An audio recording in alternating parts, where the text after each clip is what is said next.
Today for lunch, I had a salad as big as your head. It had arugula, chard, romaine, spinach. There were potatoes, tomatoes, asparagus, broccoli, cauliflower, carrots, cucumbers, and that's just the first half of the alphabet. I eat a vegetarian, sometimes vegan, and mostly healthy diet. My father died in 1979 of a heart attack. He was 42 and I was 23. It turns out he had high cholesterol. But my father's passing didn't change my lifestyle habits right away. In fact, throughout my 20s, I consumed what most 20-somethings consume. Whatever was fast, cheap, easy, or could be purchased at a liquor store. It wasn't until I was in my 30s and an entrepreneur needing life insurance that I actually went and got my own numbers checked. If my total cholesterol had been a bowling score, I'd have taken up that sport as a career. Instead, I decided quietly on New Year's Eve 1992 that I was going to stop eating meat. And when I say quietly, I mean I didn't even tell the man I was living with at the time. I was afraid it was going to become a thing between us in the relationship, and I frankly wasn't really all that sure I was able to keep up with that whole thing. In fact, it would be 6 months before I would ever out myself as dabbling in vegetarianism. But it stuck. It turns out that it was easy for me to give up the meat. I never really liked it all that much anyway. So in 2002, I gave up dairy. And in 2006, I went off the deep end. I decided that I wanted my diet to be primarily raw vegan.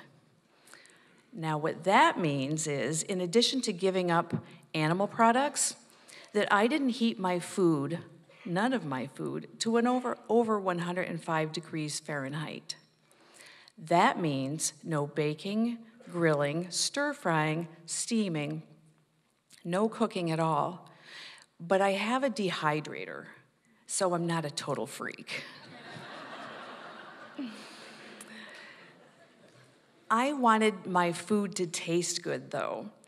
So because I wanted to make tasty raw vegan dishes, I enrolled in a raw vegan culinary school. Yes, it's in California.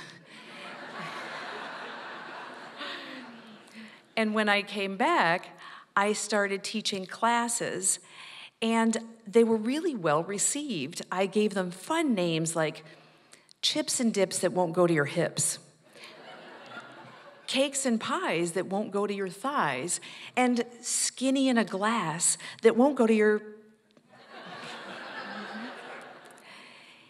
In 2012 and 13, I even hosted an event called the Des Moines Raw Food Week, which was so well received that hundreds of people came to it. And for the last 5 years, I've done a segment on KCWY Channel 23 where we spend a lot of time talking about healthy food. It's not hard for me to live a lifestyle that many people would find restrictive. I enjoy how it makes me feel. I get better sleep, I have clearer skin, I have more energy. But it's not the easiest way to live when you want to have a life, particularly here in the pork belt. You have to do a lot of advanced planning and be prepared. And you have to be ready for people to ask you questions, sometimes the same questions, over and over and over again. So if you're sitting there in the audience thinking, I wonder where she gets her protein, I gotcha. Just not right now. Now, I hope you're not sitting there judging me for my decisions up until this point, but just in case you are, can I reassure you that raw vegan isn't the strangest thing you'll ever hear of in the diet world? There are fruitarians who eat mostly fruit. There are wild foragers who eat just stuff they find like in the woods. And then there are breatharians who insist that they need no food at all, insisting that they can exist on prana, which they call living on air. It sounds a little far-fetched to me, but to be honest, I kind of understand it. Because here's the thing. In my world, when I find something that works for me, I just keep setting the bar higher and higher and higher. In fact, when I discovered the benefits of juicing, I decided to go on a juice feast, and I consumed nothing but raw vegetable juices for 92 straight days. Right here in Iowa. When I read about water fasting, I put myself in a facility, some would call it an institution, where I underwent a medically supervised water fast for 14 days, which was, again, in California. And so should come as no surprise to you that at some point in this raw vegan journey of mine, I would make the determination that I wanted to see if I could go an entire year being 100% raw, nothing cooked and nothing processed, which meant I had to give up my beloved coffee because the beans are roasted. However, the fermented juice from grapes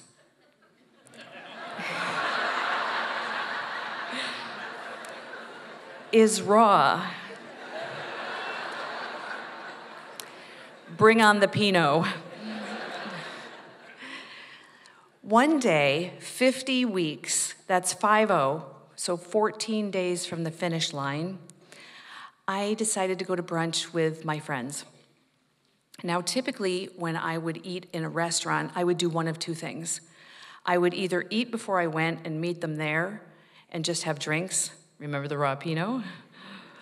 Or two, I would look online and see what was on the menu and determine what it was I needed to bring in order to make the thing work. So on this day, we arrived, and I ordered the arugula salad. Substitute avocado for the cheese, please. Hold the dressing, I brought my own. And no pine nuts, yours are toasted, I brought raw. Finally, our meals arrived. We sat down, began to dig in. My friends were involved in an animated conversation. And so I took a big old bite of my arugula salad, and I started to chew, and that's when I realized there was roasted red pepper in my mouth.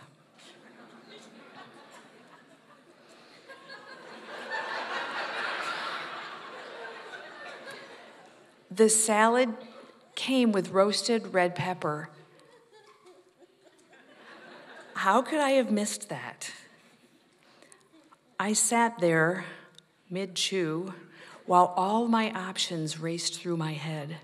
I could beeline to the restroom, dispose of it there. I could tuck it discreetly into my napkin. My friends, frankly, wouldn't have cared one way or the other. They were involved in their own conversation. They had Pinot, and they were used to my thing. Ultimately, I swallowed the offending red pepper and said nothing to my companions. But later, when I got home, I started to think, maybe I've found the envelope's edge. That place where I had gone far enough. I wanted my food choices to benefit me, but I started to think, maybe I've crossed over into the perilous waters of militancy.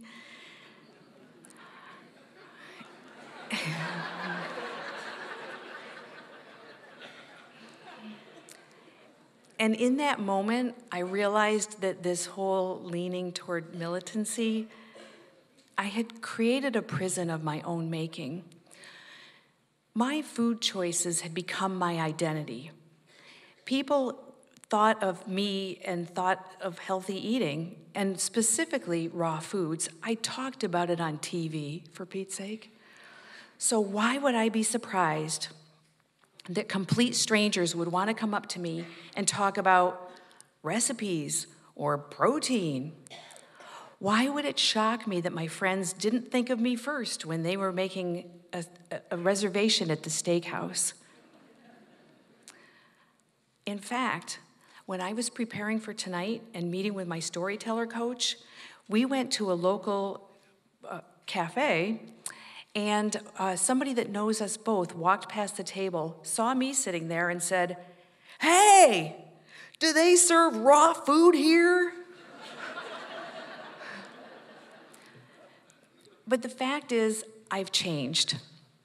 And while I still love eating raw foods, and frankly, I feel physically at my best when I'm 100% raw, it's not the easiest way to live, particularly if you want to have a life.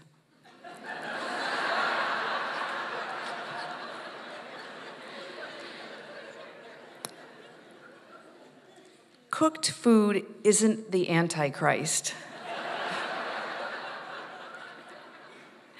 And raw food isn't who I am. In fact, I have just really one line left in the sand, and that is, I don't eat meat. So if you're watching me on KCWI, watch very carefully, and you'll notice there's been a tiny little shift in my messaging. I now talk about all aspects of healthy living. I talk about getting better sleep, managing holiday stress, navigating the things that come with aging. Because here's the thing. Sometimes the problem isn't really the problem. If I had thought that the man that I was living with would have a problem or an issue with me deciding not to eat meat, maybe there was a bigger issue in that relationship than whether or not to put pepperoni on the pizza or not.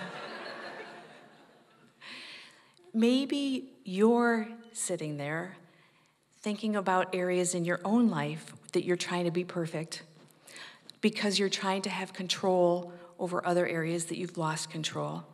Like, for example, if you feel it's important to keep an immaculate house or work 24/7, perhaps what's really going on is that there's trouble in your marriage or you're in a job that just simply sucks.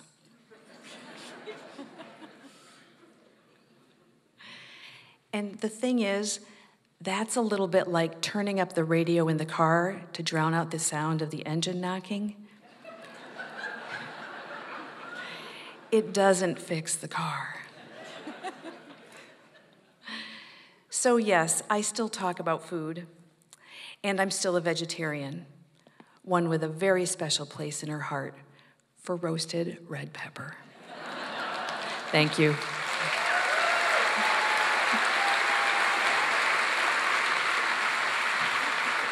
That was awesome. Good job.